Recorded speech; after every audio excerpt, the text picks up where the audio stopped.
David représente aujourd'hui l'image parfaite du rêve américain version Génération Z, un adolescent de Houston qui, en quelques années à peine, est passé de sa chambre à coucher aux plus grandes scènes du monde.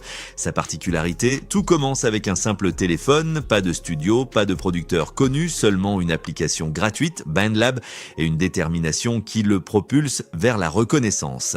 Avant de se tourner vers la musique, David s'était déjà fait remarquer ailleurs, dans l'univers des jeux vidéo. Passionné de Fortnite, il diffusait ses parties sur YouTube et avait réussi à attirer une communauté grandissante. Mais les restrictions liées aux droits d'auteur mettent fin à cette trajectoire. Plutôt que de renoncer, il réinvente son parcours. Il se met à composer ses propres morceaux, au départ pour accompagner les montages de joueurs. Ses sons diffusés sur TikTok deviennent viraux. Le tournant décisif arrive en 2022. Ses titres commencent à dépasser le cercle des amateurs de jeux vidéo. L'année suivante, son single Romantic Homicide explose, 100 millions d'écoutes, une présence dans les classements américains Billboard, des diffusions radio à l'international. À seulement 17 ans, il s'impose comme une figure incontournable du R&B. Les marques commencent à l'approcher, Crocs, Hollister et d'autres encore. Les festivals affichent complet et David devient la nouvelle idole d'une génération. Mais alors que les projecteurs semblent s'allumer de toutes parts, une ombre recouvre brutalement son ascension. En septembre 2025, une découverte glaçante bouleverse l'image publique de l'artiste. Tout commence dans un garage de Hollywood spécialisé dans les véhicules abandonnés. Les employés réceptionnent une Tesla immatriculée au nom de David. Rien d'anormal à première vue, jusqu'à ce qu'une odeur insoutenable s'échappe du coffre. Avant, alerté, la police se rend sur place. Lorsqu'ils ouvrent le véhicule, les agents découvrent un corps en décomposition avancée, enfermé dans des sacs. La nouvelle fait immédiatement l'effet d'un séisme. Comment une voiture associée à un artiste en pleine ascension peut-elle contenir une telle horreur? Dans les premières heures, la confusion domine. Certains parlent d'un enfant, d'autres d'un adulte. Finalement, l'identité de la victime est confirmée. Il s'agit de Céleste Rivas Hernandez, une adolescente de 15 ans disparue depuis plus d'un an. La révélation plonge l'opinion publique dans l'incompréhension. D'un côté, un artiste adulé en pleine tournée mondiale. De l'autre, le corps d'une jeune fille disparue retrouvée dans l'une de ses voitures. Le contraste est brutal. Et pour beaucoup, c'est le début d'un cauchemar collectif. Depuis que l'identité de Céleste est confirmée, enquêteurs et internautes fouillent dans ses traces numériques. Très vite, des éléments troublants émergent. Sur Discord circulent plusieurs captures d'écran. On y voit le pseudo de Céleste dans un serveur animé par David. Dans une conversation datant d'octobre 2022, alors qu'elle n'avait que 11 ans, apparaît un message signé d'un compte attribué à David. « Céleste, t'es là !» Quelques secondes plus tard, l'adolescente répond. À première vue, rien de compromettant, mais pour beaucoup, cette interaction prouve un lien direct entre eux. 2 ans plus tard, en mars 2024, peu avant sa disparition, d'autres échanges refont surface. Dans le serveur, des discussions tournent autour de la vie privée du chanteur. L'un des membres affirme « Il a une copine », un autre ajoute « Ouais, elle s'appelle Céleste ». Ce qui semblait être une simple plaisanterie prend aujourd'hui une résonance glaçante. Des images circulent également, des captures d'appels FaceTime, des photos où Céleste apparaît aux côtés de David dans des contextes ambigus. Leur complicité semble évidente, trop pour être ignorée. Certains internautes parlent même de preuves irréfutables d'une relation. Les témoignages anonymes s'accumulent. Sur Reddit, des utilisateurs affirment que la disparition de Céleste est un secret connu depuis longtemps. L'un d'eux écrit « Une amie de ma sœur a disparu l'an dernier, on savait qu'elle traînait avec David, on pense qu'elle était exploitée. » D'autres évoquent des paiements versés à des adolescentes pour les réduire au silence, voire des compensations financières supposément offertes à la famille de Céleste. Comme si cela ne suffisait pas, un autre détail intrigue, un tatouage.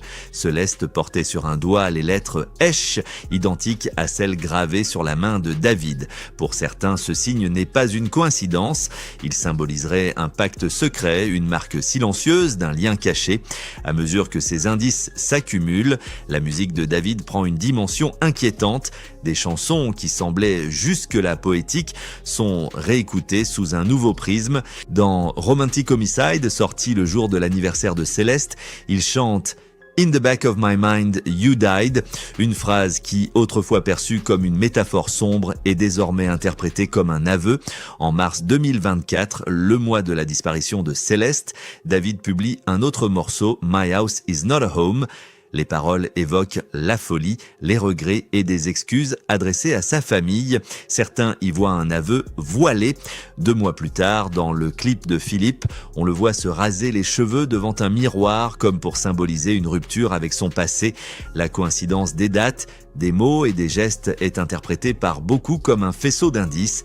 Aujourd'hui, la frontière entre art et réalité semble disparaître. Les fans dissèquent chaque phrase, chaque image, chaque détail de ses chansons.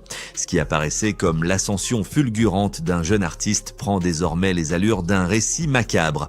Depuis l'identification officielle du corps de Céleste, le monde de David s'effondre en temps réel. L'image du prodige adoré par la génération Z se transforme sous les yeux du public en celle d'un jeune artiste associé à l'un des faits divers les plus sombres de ces dernières années. Les conséquences se multiplient immédiatement. Son équipe annonce l'annulation de son concert prévu à Seattle. Les marques qu'il avait choisies comme ambassadeurs, Crocs, Hollister et d'autres, rompent leur contrat sans un mot. Sur les réseaux sociaux, la réaction est violente. Des centaines de milliers de messages envahissent TikTok, Reddit et Twitter, exprimant colère, incrédulité et dégoût. Les hashtags portant son nom, autrefois signes d'admiration, deviennent des tribunaux publics. Dans l'industrie musicale, le silence est tout aussi parlant. Des artistes qui, quelques semaines auparavant, s'affichaient fièrement à ses côtés, effacent leurs publications. Certains cessent de le suivre, d'autres suppriment leur collaboration.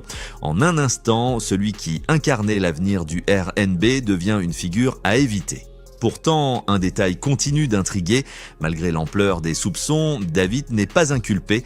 Son équipe affirme qu'il collabore pleinement avec les autorités et qu'il n'est officiellement pas considéré comme un suspect. Mais une question reste sans réponse.